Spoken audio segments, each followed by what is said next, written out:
En el corazón del bullicioso Pekín, durante los primeros días de abril del año 2003, un crimen escalofriante sacudió a toda la ciudad. La policía reconstruyó cada pequeña pista, desde una bolsa de plástico común hasta sitios de desecho dispersos, para descubrir la aterradora verdad detrás de lo que al principio parecía una desaparición sin importancia. La víctima era una joven hermosa con un empleo estable y lo que parecía ser una vida perfecta. El perpetrador no era un desconocido, sino alguien en quien ella confiaba y a quien acudió en busca de consuelo durante un momento de crisis personal. ¿Qué podría llevar a un hombre común y educado, alguien que alguna vez tuvo grandes ambiciones, a convertirse de repente en un asesino? Este fue un caso sin derramamiento de sangre, pero que heló la sangre de todos. Una mente retorcida, reprimida durante años, finalmente llegó a su punto de quiebre. Acompáñanos mientras analizamos cada detalle para revelar la verdad detrás de esta historia estremecedora. Y no olvides dar me gusta y suscribirte para no perderte ninguno de nuestros otros videos fascinantes. En una neblinosa mañana de abril, los cielos sobre Pekín aún estaban oscuros, cubiertos por una fina niebla primaveral. En el distrito de Dongchen, mientras la brisa fría persistía, una trabajadora de saneamiento de mediana edad llamada señora Chang realizaba su rutina habitual en una estación de recolección de residuos en la calle Dongxi. Mientras se agachaba para recoger basura y cargarla en el camión, su gancho de metal se atascó de repente en algo inusualmente duro dentro de una gran bolsa de plástico negra. Al principio pensó que era solo basura normal e intentó sacarla con ambas manos, pero la bolsa era demasiado pesada, inflada de forma extraña como si contuviera objetos voluminosos. Frustrada y cansada por haber estado trabajando desde el amanecer, murmuró enojada, culpando a quien hubiera arrojado algo tan pesado en el punto de recolección. Aún así, decidida, dio un último tirón fuerte. Esta vez, la fuerza hizo que la bolsa se rompiera y la hizo perder el equilibrio, cayendo de espaldas al suelo. Cayó al suelo frotándose la espalda, murmurando con enojo, pensando que ese debía ser uno de sus peores días. Justo cuando estaba a punto de levantarse y recoger la basura que se había esparcido de la bolsa rota, sus ojos captaron accidentalmente algo extraño que sobresalía de la abertura. Justo frente a ella, a través del hueco en la bolsa negra, sobresalía una mano humana pálida. La señora Chang sintió de inmediato que su cuerpo entero se entumecía. Un escalofrío le recorrió la columna vertebral. Su rostro se tensó de sorpresa. Momentos después, soltó un grito horrorizado antes de colapsar y perder el conocimiento en el acto. Sus compañeros de trabajo, que estaban cerca, corrieron al escuchar su grito. La encontraron inconsciente e intentaron reanimarla. Algunos siguieron su mirada hacia la bolsa negra. Bastó una breve mirada para dejar a todos conmocionados. Nadie podría haber imaginado que algo tan perturbador pudiera encontrarse en una estación de residuos común de la ciudad. Algunas personas gritaron, otras lloraron o vomitaron del miedo. Unos pocos recuperaron la compostura rápidamente y llamaron a las autoridades, mientras otros ayudaban a mover a la señora Chang a una zona más abierta para prestarle primeros auxilios. En cuestión de minutos, recuperó la conciencia, pero permanecía visiblemente alterada, temblando e incapaz de hablar. Los presentes trataron de calmarla mientras esperaban a que llegaran las autoridades. La policía llegó en menos de una hora, pero para entonces la zona ya había atraído a una gran multitud de residentes curiosos. La gente murmuraba entre sí y pronto todo el vecindario se había congregado para ver qué sucedía. La escena se volvió caótica, lo que llevó a los oficiales a acordonar el área y empujar a la multitud hacia atrás para preservar las pruebas y mantener la seguridad. Una vez que se restableció el orden, los investigadores examinaron cuidadosamente la primera bolsa negra. En su interior, confirmaron que había restos humanos. El cuerpo había sido desmembrado y envuelto en múltiples capas de plástico. Los agentes sospecharon de inmediato que el perpetrador había dispersado las partes por todo el sitio de desechos. Comenzaron de inmediato a buscar otras bolsas negras sospechosas. En pocos minutos, se descubrieron 4 bolsas similares en diferentes puntos del centro de residuos. Al abrir cada una, lo que encontraron horrorizó a todos los presentes. Algunos trabajadores en la escena no pudieron soportar la vista y se dieron la vuelta o vomitaron. Toda la estación de residuos se había convertido ahora en una espeluznante escena del crimen. Después de asegurar el área, las autoridades entregaron el caso al equipo forense. Se instaló un sitio temporal cerca de la estación para el examen inicial. Los especialistas forenses colocaron lonas y su equipo, luego comenzaron a inspeccionar cuidadosamente las bolsas, clasificando los restos según la estructura anatómica e intentando reconstruir el cuerpo con la mayor precisión posible. Después de varias horas tensas y meticulosas, el equipo forense emitió un informe preliminar. La víctima fue identificada como una mujer adulta. La mayoría de las partes del cuerpo estaban presentes, pero faltaba el torso. Los investigadores creían que el atacante había descartado deliberadamente el torso en otro lugar para dificultar la investigación. Una pista importante fue que la víctima aún llevaba lentes de contacto, un detalle potencial que podría ayudar a identificar sus hábitos personales o su identidad. Respecto al estado de los restos, el equipo forense observó que el desmembramiento se había realizado torpemente, lo que sugería que la persona responsable probablemente no tenía formación ni experiencia en tales actos. Un análisis más profundo reveló que la víctima podría haber sido asfixiada con un objeto contundente, pero no había signos de lucha. Esto llevó a la policía a sospechar que el atacante podría haber sido alguien conocido por la víctima, alguien que ella no percibía como una amenaza. Ante esta situación, los investigadores establecieron dos prioridades urgentes. Primero, identificar a la víctima para reducir la lista de posibles sospechosos y motivos. Segundo, ampliar la búsqueda para localizar el torso faltante, una pieza crucial que podría proporcionar más pistas. Ese mismo día, el Departamento de Policía de la ciudad emitió un aviso urgente a todas las estaciones locales de la capital solicitando plena cooperación en la investigación. Sin embargo, el área de búsqueda era demasiado extensa, el tiempo se agotaba y cada hora se acumulaba nueva basura. A pesar de sus mejores esfuerzos, no se obtuvieron nuevos hallazgos. Días después, cuando parecía que la investigación estaba llegando a un callejón sin salida, llegó una llamada inesperada de un grupo de trabajadores que limpiaban un gran estanque en las afueras de Pekín. Según el informe, mientras limpiaban el área alrededor de un gran estanque en las afueras de la ciudad, el grupo de trabajadores notó de repente un objeto oscuro flotando en la superficie del agua. Al inspeccionarlo más de cerca, vieron que era una gran maleta negra, cubierta de barro y que parecía haber estado bajo el agua durante un tiempo. Al percibir algo extraño, la arrastraron a la orilla con un gancho, planeando abrirla para ver qué contenía. Ninguno de ellos esperaba lo que estaban a punto de presenciar. En el momento en que abrieron la maleta, un fuerte olor los golpeó, haciendo que todos se taparan la nariz. Dentro había una parte del cuerpo parcialmente descompuesta, envuelta débilmente en una fina capa de plástico. Aterrados y atónitos, soltaron inmediatamente la maleta y llamaron a la policía. Cuando llegaron las autoridades, el estanque ya estaba rodeado de lugareños que murmuraban y señalaban. Un hombre de mediana edad que representaba a los trabajadores dio un paso al frente y describió lo ocurrido, mostrando a los agentes el lugar exacto donde encontraron la maleta. Los equipos forenses llegaron rápidamente con equipos especializados para recuperar y preservar las pruebas. No tardaron en confirmar que los restos dentro de la maleta coincidían con el torso faltante de la víctima previamente encontrada. Los agentes finalmente sintieron alivio, el cuerpo ahora estaba completo. Luego comenzaron a inspeccionar el área alrededor del estanque en busca de más pistas y a analizar detenidamente la propia maleta. Durante la inspección forense, un detalle inesperado llamó la atención de todos. En el fondo de la maleta, fuertemente prensado entre capas de plástico y las partes del cuerpo, había un periódico viejo arrugado.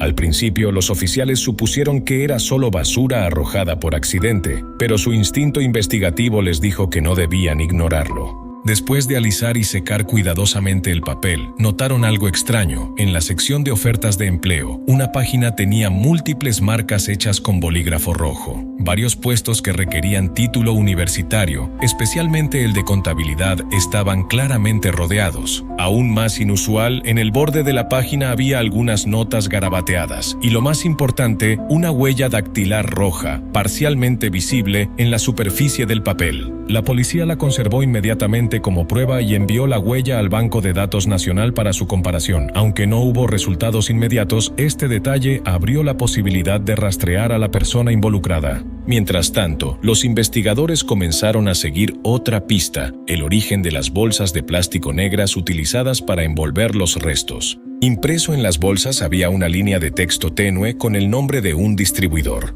Tras ampliarlo y analizarlo, identificaron que era un producto exclusivo de una cadena de supermercados llamada Wapu. Esta información fue verificada rápidamente. Resultó que en ese momento solo había 2 sucursales de Wapu operando en Pekín. Una de ellas se encontraba en el barrio Zhaoyangmen. Los investigadores llevaron una muestra de la bolsa a esa tienda para compararla. En el lugar encontraron inmediatamente bolsas idénticas, mismo color, textura y logotipo, almacenadas en los estantes. Ahora que las bolsas se habían rastreado hasta Wapu, la policía centró su atención en analizar la disposición del área para descubrir cualquier conexión entre los lugares clave. Calcularon el tiempo a pie entre Wapu y la estación de residuos donde se encontraron los restos. La distancia, apenas 8 minutos caminando. Ese pequeño número resultó ser una pista crucial.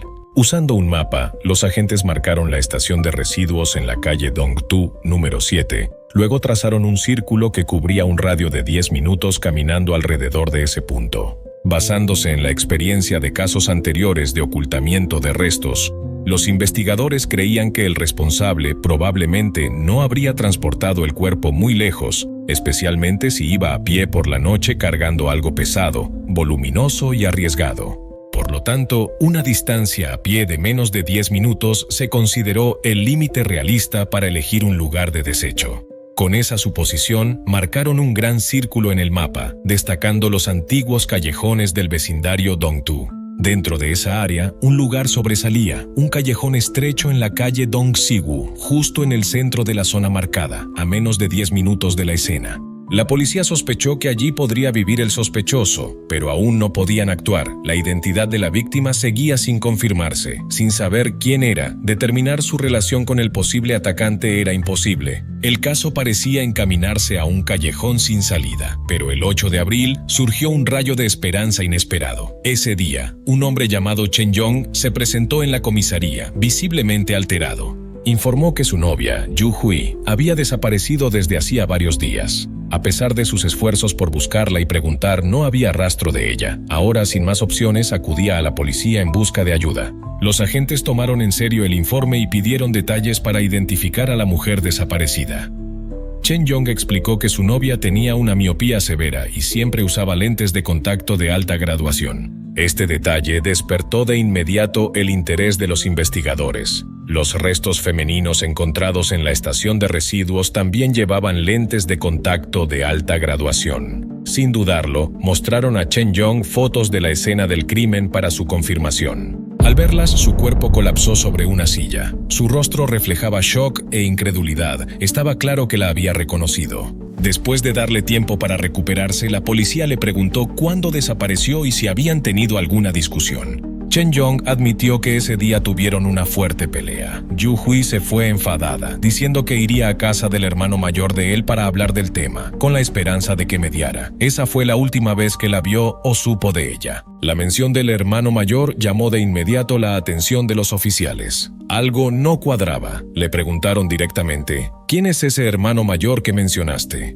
Chen Yong se mostró sorprendido percibiendo la sospecha. Rápidamente aclaró que no era su hermano biológico, sino un amigo cercano de ambos llamado He Yong-shin. Como tenían tanta confianza con él, ambos lo llamaban hermano mayor. Esta respuesta aumentó aún más las sospechas de la policía.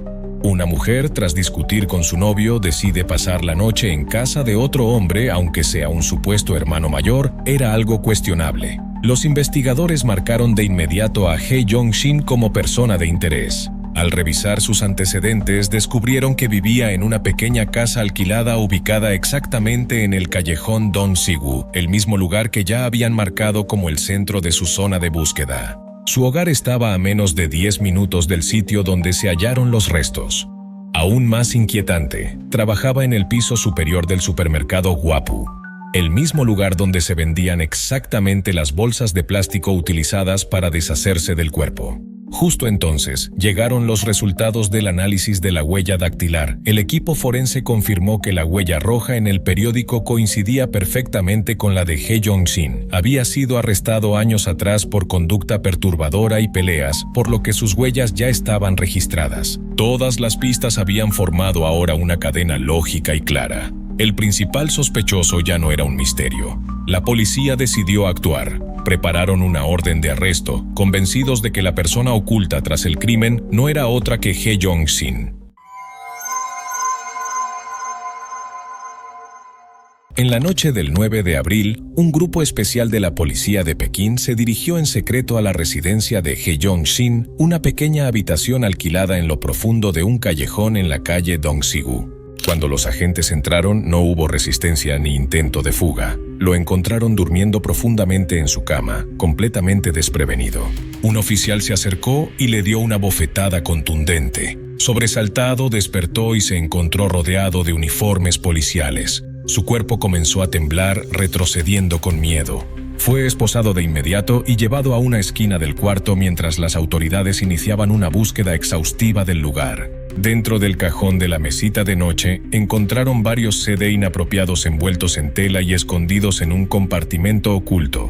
Debajo de la cama, donde alguna vez había ocultado los restos de la víctima, había manchas tenues de fluido rojizo seco. En la cocina, notaron una grieta en la pared oculta tras un viejo armario de madera. Al moverlo, descubrieron una barra metálica con marcas sospechosas, aunque luego se determinó que no fue el objeto principal del incidente. La policía continuó examinando cuidadosamente sus pertenencias. Al quitarle el cinturón que llevaba puesto, sospecharon de inmediato que podría ser el objeto utilizado en el ataque que causó la muerte de la víctima.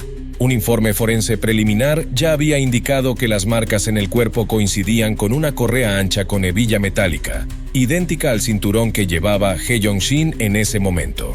Frente a la abrumadora evidencia, Hae Jong-shin bajó la cabeza, visiblemente agotado.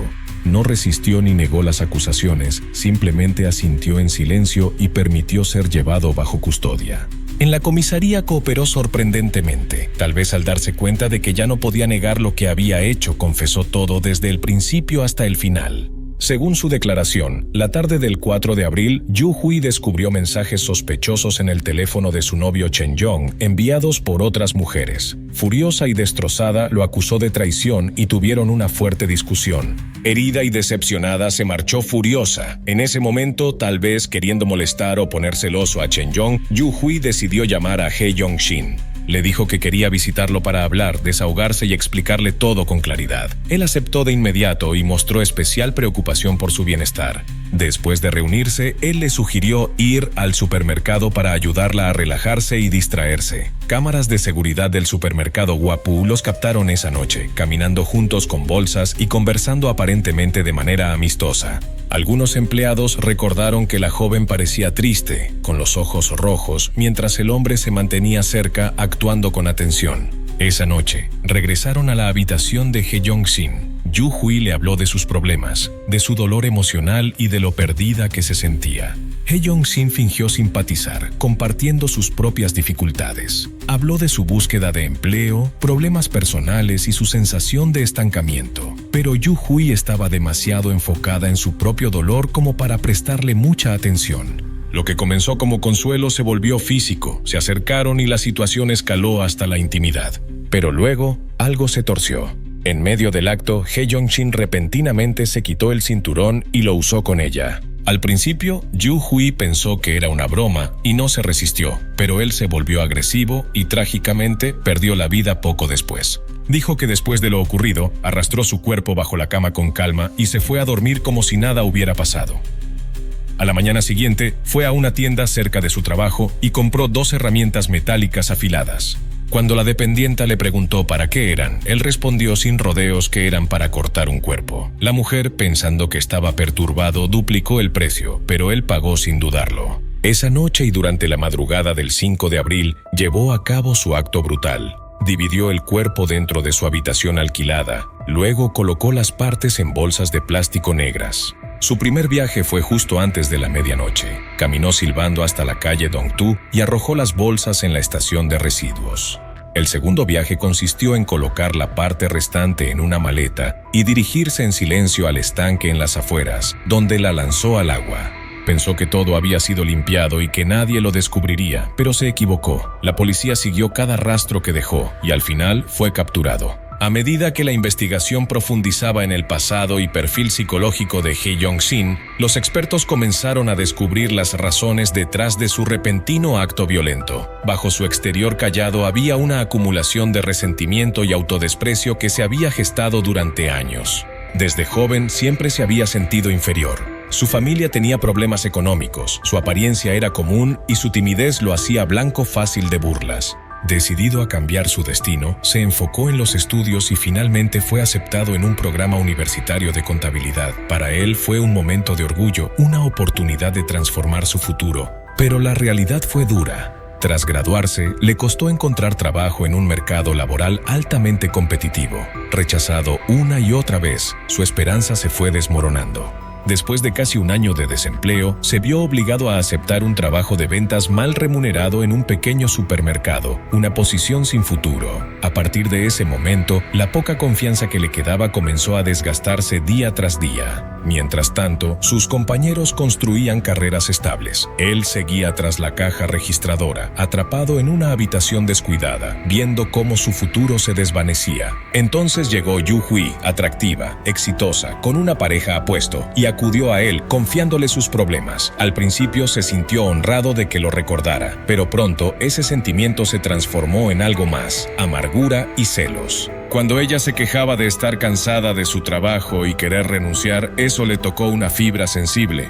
Pensó, ella tiene todo lo que yo no tengo, y aún así no está satisfecha. Ese momento activó algo muy profundo. Años de frustración, ira, envidia y una sensación de fracaso estallaron.